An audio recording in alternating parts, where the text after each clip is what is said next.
You know, it's taken longer than necessary, but I think Sega finally has a good handling on our boy Sonic.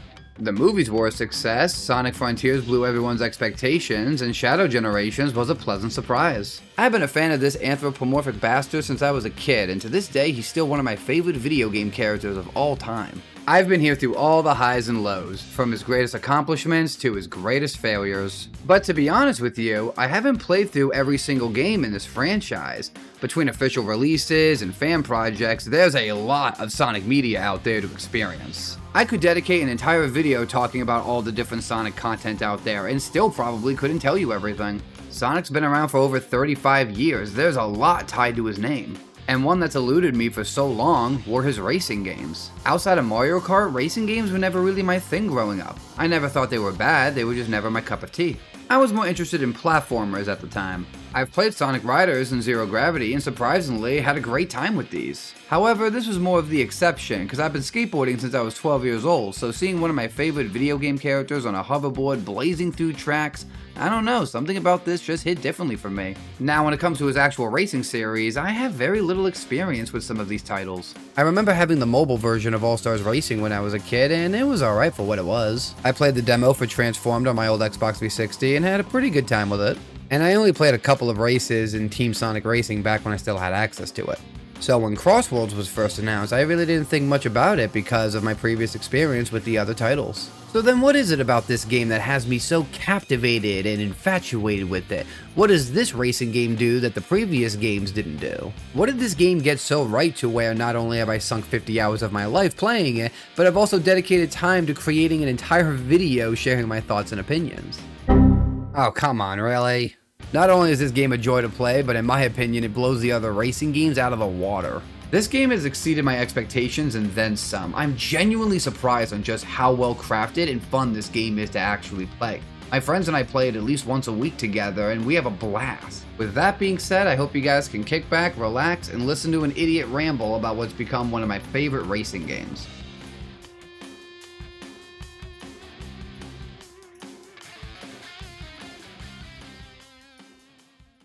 So my journey with Sonic Racing CrossWorlds all started when I first heard about the game's open network test. This was Sega's way of testing out online functions by allowing players to download a portion of the game to experience during Labor Day weekend. Not only was it free to play, but it would also consist of crossplay, which intrigued me because I'm primarily a PC gamer, and the friends that I have who would be interested in a game like this are console gamers.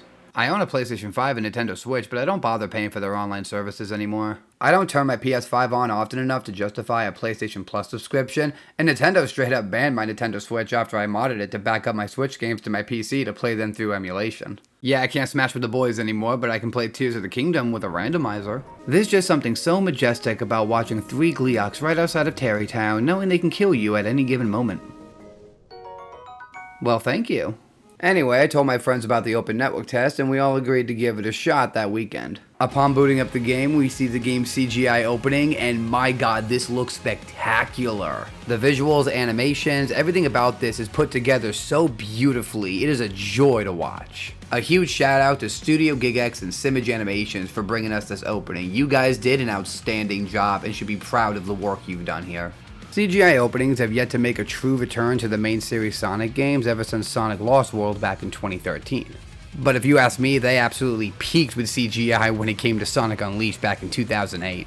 And how can I forget about that glorious song, Cross the Worlds, we get to listen to while we're watching this beautiful CGI opening. A big shout out to all of those who was involved with the making of this song. You all did a fantastic job. I absolutely love it. I cannot stop listening to it.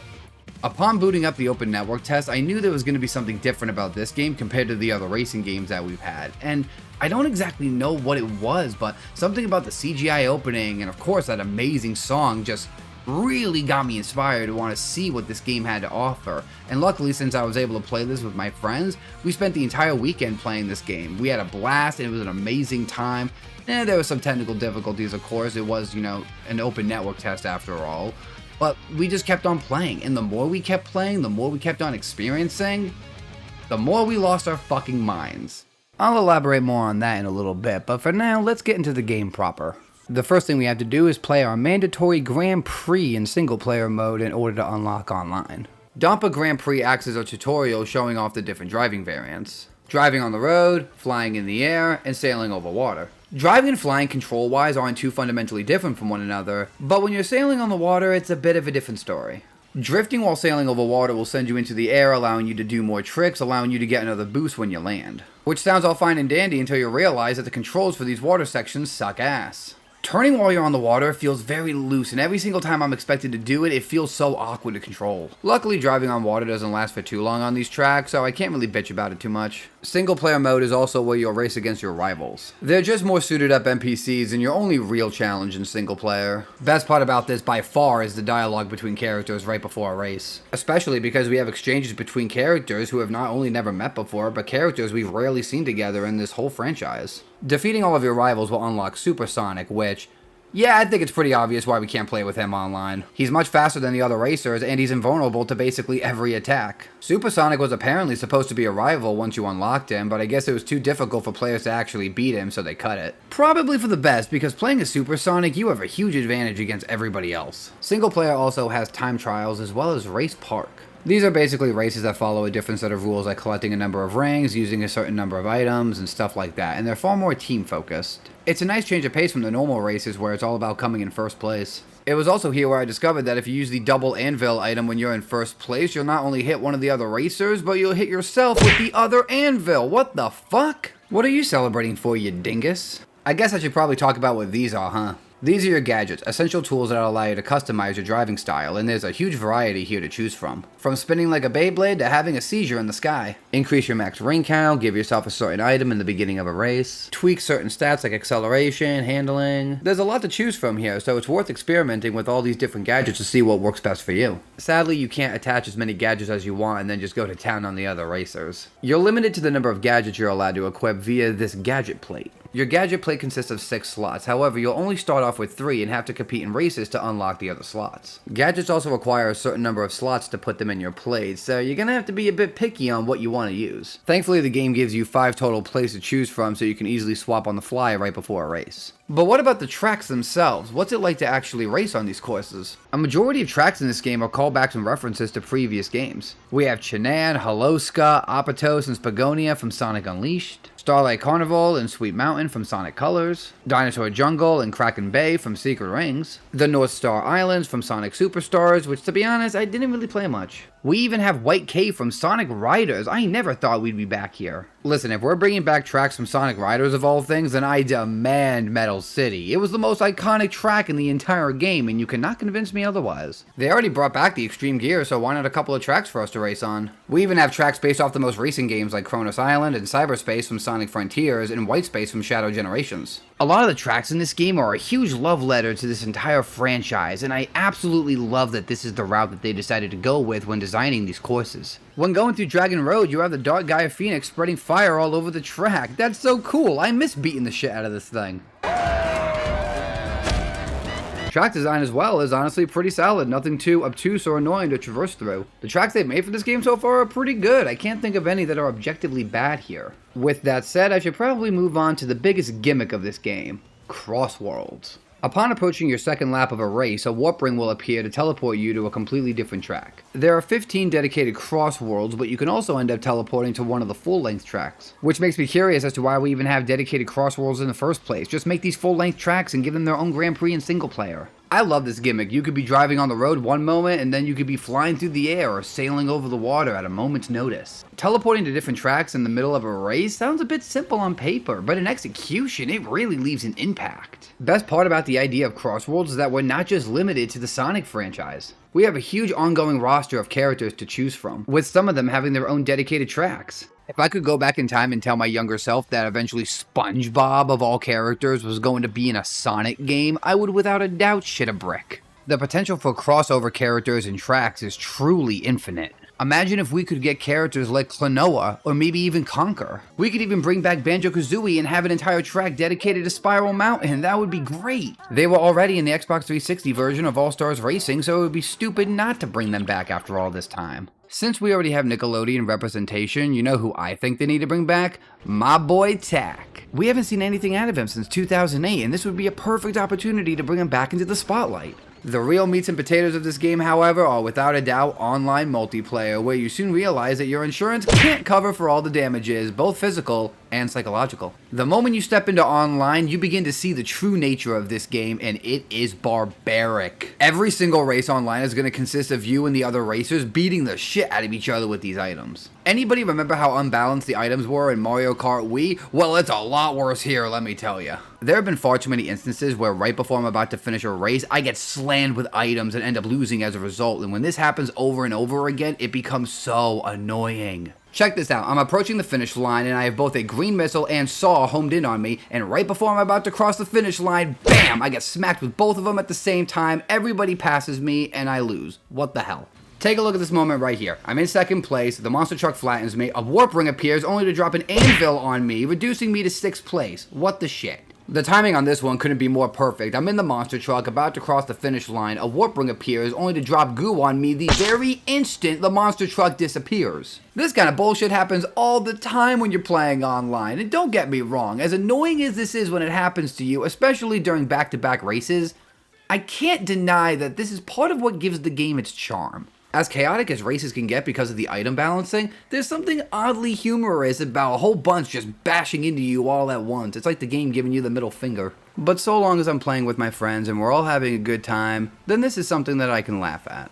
What I can't laugh at, however, is the server deciding to shit the bed. Yeah, this one's harder to defend. More often than not, whether it's right before or right after a race, the server will randomly boot one of us out, and for some reason, those who are still online can't back out to the main menu to reconnect with our friend. If you're playing online with a friend group, you can't back out of matchmaking, meaning we either restart the game or go for another race without our friend just so we can all link back up. If you're playing online by yourself, then you can back out while matchmaking, so why not here? I wouldn't be bothered by this if it didn't happen so often. It's more of a minor inconvenience than anything, but it's still annoying when it happens. A small nitpick I want to bring up real quick is the default speed we have playing online. In single player mode, you're given the choice to choose what your default speed is. Once you unlock supersonic speed, you begin blazing through these tracks, and in my opinion, this is so much more fun. But for whatever reason, this speed is only available in single player mode. We can't play with it online. After a couple of hours, I went back to play online and noticed a significant difference in my speed. It took me a hot minute to get used to playing at a lower speed, which makes me wonder why the default speed for online is Sonic speed in the first place. When I first heard about the Legends competition, I was hoping they'd bump up the speed for Legend ranked players, but unfortunately this wasn't the case. Oh shit, the ranking system, I should talk about that. Every time you finish a race, you'll receive points based off where you placed. You need a certain number of points to advance to the next rank, and there are 3 tiers per rank starting from E to A. You'll start off on E-, then go to E, E+, and so on. Once you acquire 1500 points, you'll be given the Legends rank, where anxiety slowly shadows over you upon realizing how much higher there is to climb. Thankfully, the ranking system offers more than just status, as you'll also be rewarded with things like maybe a new gadget or stickers for your vehicle. Speaking of which, customization is back and we have all new parts to mess around with. It's no more in-depth than any of the other racing games where you can customize vehicles, but there are some interesting things to mess around with here. I love messing around with the extreme gears because not only do we have the originals, but we also have new ones, as well as a shitload of stickers to slap on them. Of course, I had to recreate the Mach 5, I've seen too many other people do this, and I didn't want to be left out. You can also customize the crossover vehicles, which I found pretty cool. Like I said, nothing too crazy, but it's fun to mess around with. Next, I want to bring up the soundtrack, and just like what you would expect out of a Sonic game, it's amazing. A lot of the songs we have here are just renditions of other songs from previous games, but some of the new stuff that they added is straight up fantastic. My personal favorite has to be the final lap variants of songs that we hear on the last lap of a race. The music doubles down and gets more intense, really incentivizing that this truly is the final lap. You gotta gun it, give it your all, do your best, no distractions, no deviations, just go for the win. I felt this more than anything during Kronos Island's final lap. I mean, come on, just listen to this.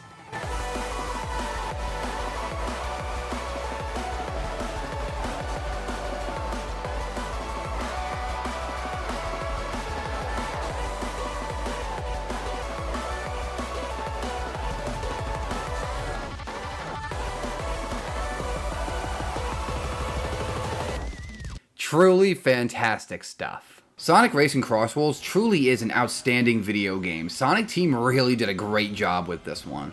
With that being said, there's one more group of people I need to give a mention to, and that is the modding community. Truthfully, when it comes to the modding community for Sonic the Hedgehog, I don't even know where to begin talking about them. They are so dedicated to this little bastard, and you cannot convince me that the fans are not the #1 reason why Sonic is even still relevant today by correcting some of Sega's most notorious mistakes. But anyway, I felt it all but necessary to give the modding community a shout out because I've been messing with some of the mods people have been making for this game and having a blast.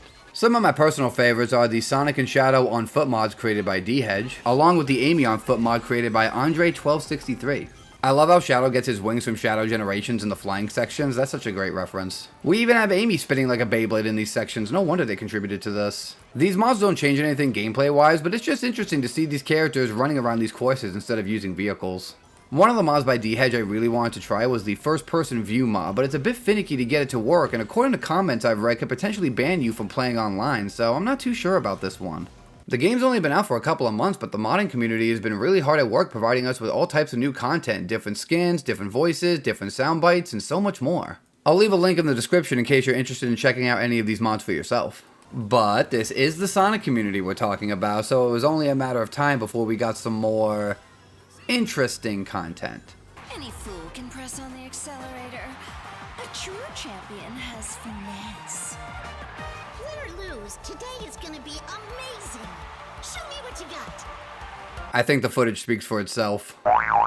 However, there's one mod in particular I really wanted to go over with you guys today, and it's the Extreme Gear Edition mod. You might have noticed throughout the video that I've been showing racers in different outfits. This is all thanks to the Extreme Gear team, dedicated modders sole bent on providing a real, genuine, and authentic Sonic Riders-like experience within CrossWorlds. There's so much compacted into this mod, I don't even know where to begin talking about it. Everything we see here from this mod is a complete overhaul of the game to try to make it as much of a rider's game as possible. Racers are in their iconic riding outfits, with some of them having older voices with new dialogue, along with custom riders gear for characters we haven't seen in the riders games before. UI and HUD elements have completely changed, new and old character portraits, old extreme gears are back, those iconic menu sounds are here as well, brand new title screens, they even brought back the soundtrack from the Riders series along with other games, and so much more. This is also a customizable mod, so you don't have to have all of this stuff thrown in here at once. This mod allows you to implement as much Sonic Riders aesthetic as you want into CrossWorlds, and I think that's great.